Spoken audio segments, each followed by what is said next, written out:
أهلا. حاولوا تشاركوا هذا الفيديو عبر اليوتيوب لأني معكم على المباشر على اليوتيوب هذا الصباح. حاولوا تشاركوا الفيديو من فضلكم، ومرحبا بكم وسهلا ووهلا. من ثواني ونبدأ.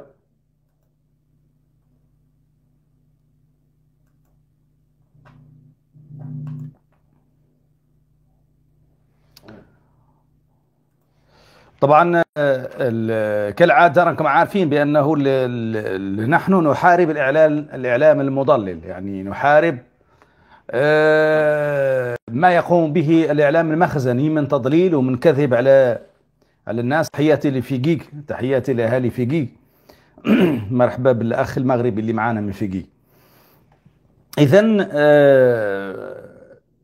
إعلامهم اليوم يضلل على كافة المستويات، يضللكم هنا وهناك، ومعاه يعني واحد الآلة من ما يسمى بالمجتمع المدني كذلك حتى هي تكذب عليكم. وهذا المجتمع المدني طبعا ممخزن يتحكم فيه بمصالح اقتصادية ضيقة مالية، طبعا يعني يمول من طرف المخزن ويحرك في أي وقت يراد منه. اليوم لا يظهر لكم من خلال الإعلام المخزني، من خلال الإعلام العمومي المغربي، أنه ما يجري في منطقة المحبس مخالف لما يحاولون تكذيبه.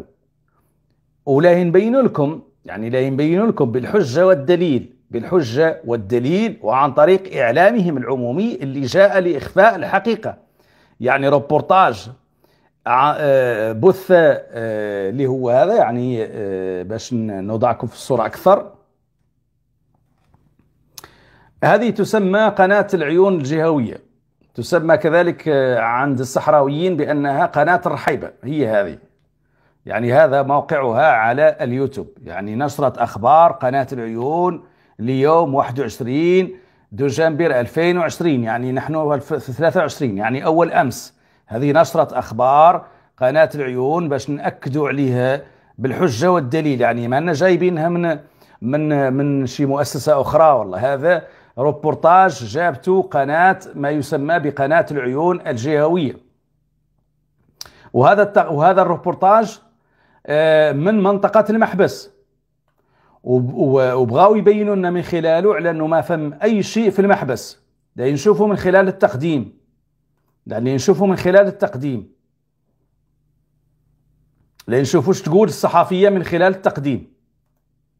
بس بإقليم أسازاك التي استفادت على امتداد السنوات الأخيرة من عديد التدخلات والبرامج التنموية التي تساهم في تشجيع استقرار الساكنة بهذه البلدة المتاخمة للحدود المغربية الجزائرية. في المتابعة حافظ محضار، عياد سرتي ومحمد مشنان. جماعة المحبس الحدودية التي تبعد عن حاضرة إقليم أسازاك بنحو 170 كيلومترا وحوالي 40 كيلومترا غربي منطقة تندوف، وعلى الرغم من امتدادها الشاسع استفادت على امتداد السنوات الأخيرة من حزمة من المشاريع والأوراش الإنمائية المهيكلة التي مكنت هذه المنطقة القصية من تملك بنيات أساسية تساهم اليوم في تحفيز استقرار ساكناتها من البدو والرحل بهذا الوسط وتيسير سبل الاندماج في نسيج يؤمن عديد الخدمات الأساسية. هذه نفوذ جماعة المحبس راهي قد نفوذ جهة تقليمين مودنهم يحدوها من هذا ياك محمد أبي دار رئيس المجلس الجماعي للمحبس. أنا اللي نخليكم تشوفوا التقرير كامل، وبعدها لا نرجع معاكم لأين يوجد التكذيب لما يجري في المحبس عن طريق إعلامهم، يعني ما هو عن طريق إعلام حد ثاني. من شرق تندوف، ومن الغرب إقليم السمارة، ومن الجنوب موريتانيا. وهذه المنجزات اللي جات من 2001 إلى حد الساعة الحمد لله المغرب منكب مشاريعه، المشاريع الزينة ديال التنمية البشرية بفضل مولانا وملوكنا العلويين الله ينصرهم. واليوم هاي انتم كتشوفوا الفيديو، وهذه الجماعة تراعي فيها أهلها كامل كتسابة، وهذه تظل تبط ما تشبع، ما تضرب 20 كروب، ما جبرت قرارات زنزانة فيها بالطاقات الشمسية تسقي الحيوان. بفضل مولانا وسياسة الرشيدة ديال سيدنا الله ينصرو. خطط إنمائية تراهن على تنزيل المزيد من البرامج بهذا الوسط القروي. يسابق القائمون على الشأن المحلي بالمنطقة بمعية الدوائر والمؤسسات المعنية لين نكملوا إن شاء الله التقرير ولا نرجع معكم. مداخل تنموية تأمل تقريب مختلف احتياجات الساكنة المرابطة بهذه النقطة.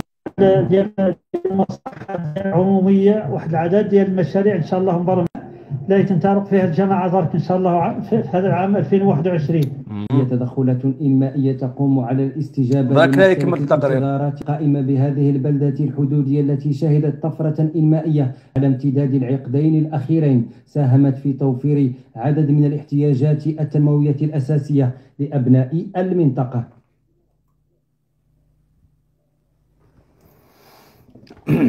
إذا شفتوا التقرير كامل، يعني شفتوا ما حاولت لا نوقفوا ولا كانت انقطاعات على مستوى الإنترنت نوبتين، ولكن التقرير شفتوه كامل وأنا كذلك شفته معاكم، ولكن ربما ياسر منكم ما لاحظ شيء، فمشي وقع في التقرير، فمشي مر في التقرير يعكس انه الوضع في المحبس ليس على ما يرام، وانه فم اقصاف في المحبس، وانه هذا ضد ما يروجه نفس الاعلام، وتروجوا نفس الآلة المخزنية، وتروجوا نفس الجمعيات اللي جايه، والله الدكاكين السياسيه اللي جايه المحبس كل نهار من اجل باش تقول لكم انه ما فهم شيء في المحبس. لا نشوفوا منين كاين هذا. راني من بعد نحط لكم رابط قناة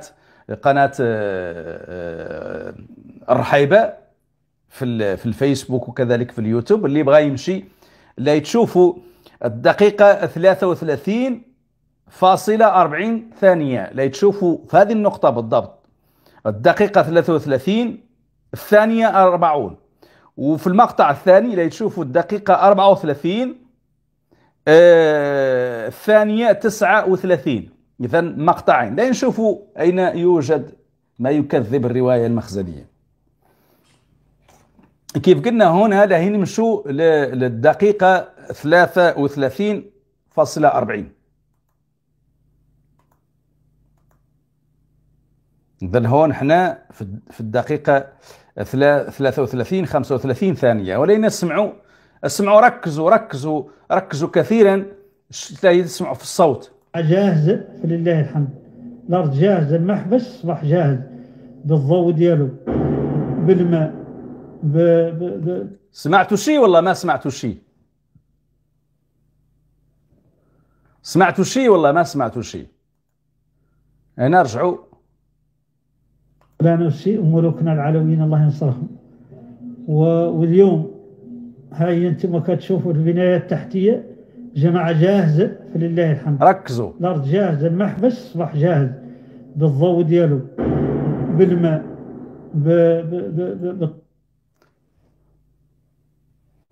سمعتوا القذيفة ولا ما سمعتوا القذيفة؟